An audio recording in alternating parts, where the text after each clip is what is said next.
Now, this lecture we will study electrolysis or immersion plating. The name is derived from the process because does not require any electricity. Therefore, the name is electrolysis or immersion plating. Now, why the name is immersion plating? Because we have to immerse the metal to be protected from corrosion. So we will see what is this actual method is. The definition is deposition of metal from its salt solution using reducing agent without use of electricity. Metal which has lower position in the electrochemical or galvanic series will be displaced from the solution of its salt and deposited in metallic form. For example, AU, AG, PT, PD. The typical process can be shown here as here the Fe is relatively at a higher position, AU is at a lower position, so AU get displaced from its salt solution in the metallic form. This is the particular method which does not require any electricity. Now, what are the advantages of this method? Here, first, the advantage is electrical supply or power is not required. Then the material which can be used as the insulator can be plated, such as glass, PCB, plastic, ceramic, etc. So deposits are compact and with good adhesion, so they are long lasting. Complex object can be plated without any risk. Okay, so what are the application? Corrosion protection, no doubt, to enhance aesthetic look, and plating of plastic, glass, PCB to get conducting surface. These are certain application of this immersion plating. Now next we will study the non-metallic coating. The coating of non-metallic material on the surface of metal. Earlier we have seen the metallic coating, basically two type, cathodic coating, anodic coating and cathodic coating.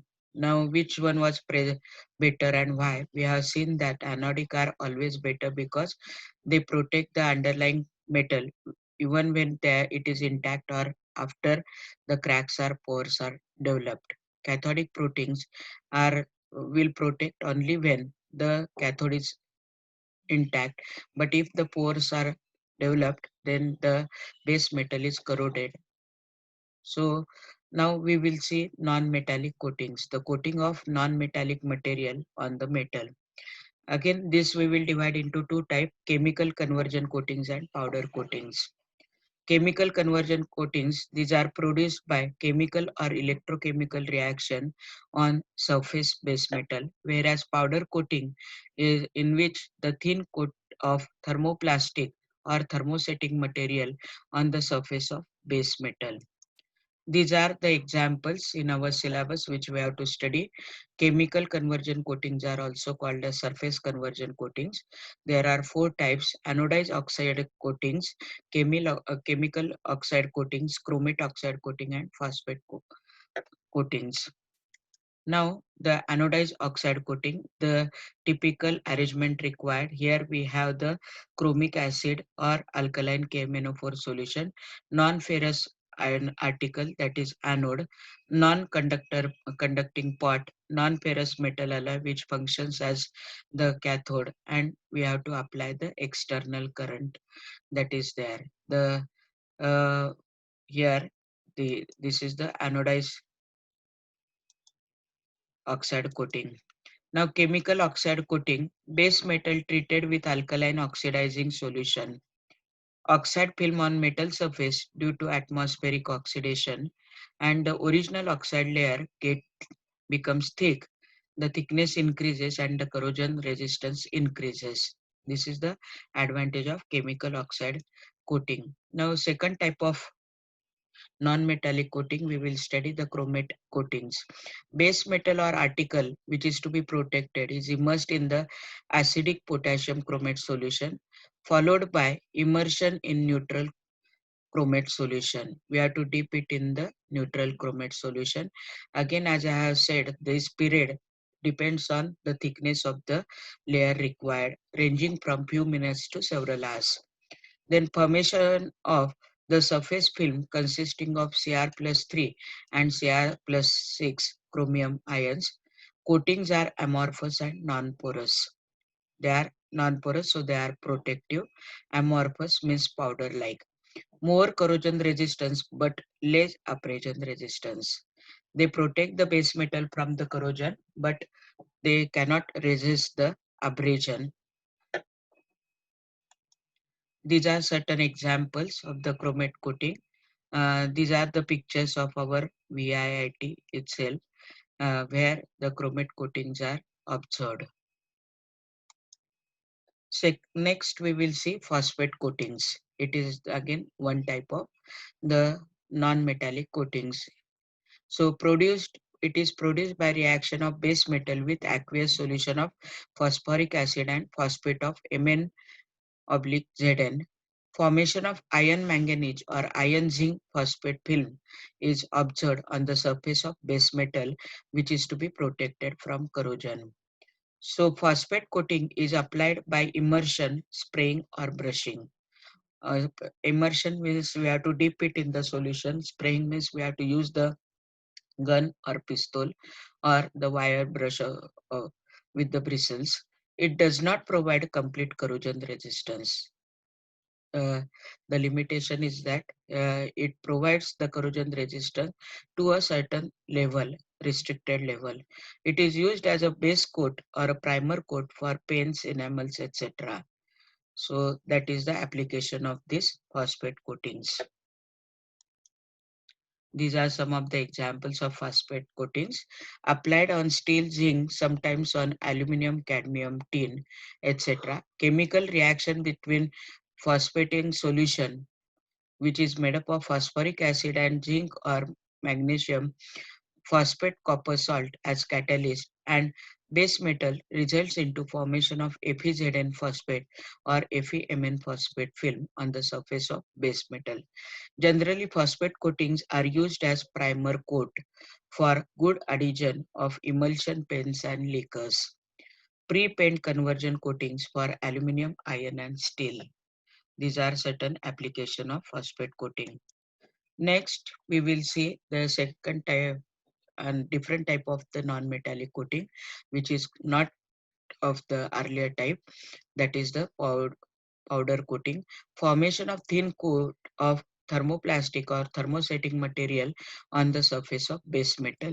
But before applying the coat of thermoplastic or thermosetting material on the base metal, the pre-treatment of the metal is necessary. That is, we have to make the metal surface free from all surface irregularities or impurities like oxide, scale, rust, oily nature, etc. So cleaning and preparing surface for coating, that is the first step. Removal of oil, grease, soil, metal oxide, etc. by mechanical or chemical methods. Already we have discussed this. Then second is powder application. We have to apply the powder of the non-metallic material on the base metal which is to be protected. It is one way is by electrostatic spraying.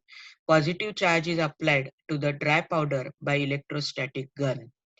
Components to be painted is grounded, that is they are converted into small powder. Electrostatic field pulls the powder to the component.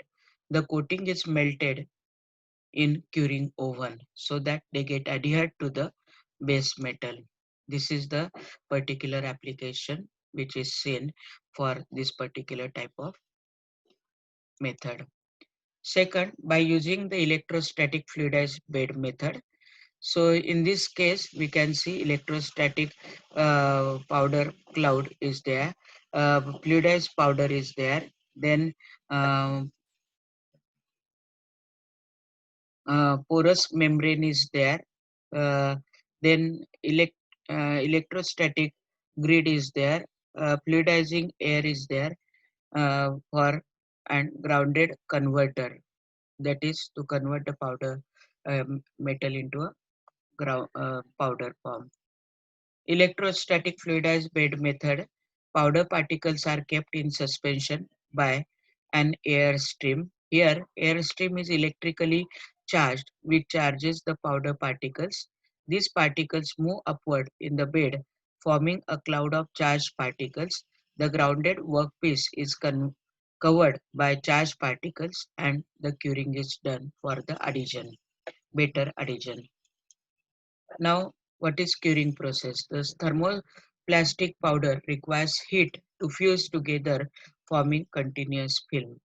So thermoplastic powder will get adhered to the metal only by curing, and that is by supplying the heat to fuse it to form the continuous film. Thermosetting powder requires additional heat to cure the film by forming cross linkages. Curing is done by heating at certain temperature and for certain period of time. Advantages: it can produce much thicker coating. Overspread powder can be collected and recycled. No need to use chemical like solvents, etc. Less equipment and operation cost. Less hazardous waste than conventional liquid coatings. Limitations of this are: coating on complex structure is difficult. Coating can break down when exposed to UV rays for 5 to 10 years. Coating touch-up is not possible. Application: epoxy coatings high with a high mechanical strength and corrosion resistance. It is used in office furniture, domestic appliances, machines, etc. Polyester powder coatings, these are the examples. High gloss decorative, which are used for outdoor furniture, galvanized windows, etc. So dear friends, we have finished with this unit, corrosion. Now it is your duty to prepare it thoroughly from both the point of view, subjective as well as objective question for the examination. Now objective or multiple choice are there where the choice are given, and in subjective question if you will not study thoroughly, then it is very difficult for you to answer the question. The question will be given and answer you have to recall and you have to answer it. So prepare well. All the best wishes for you. Thank you.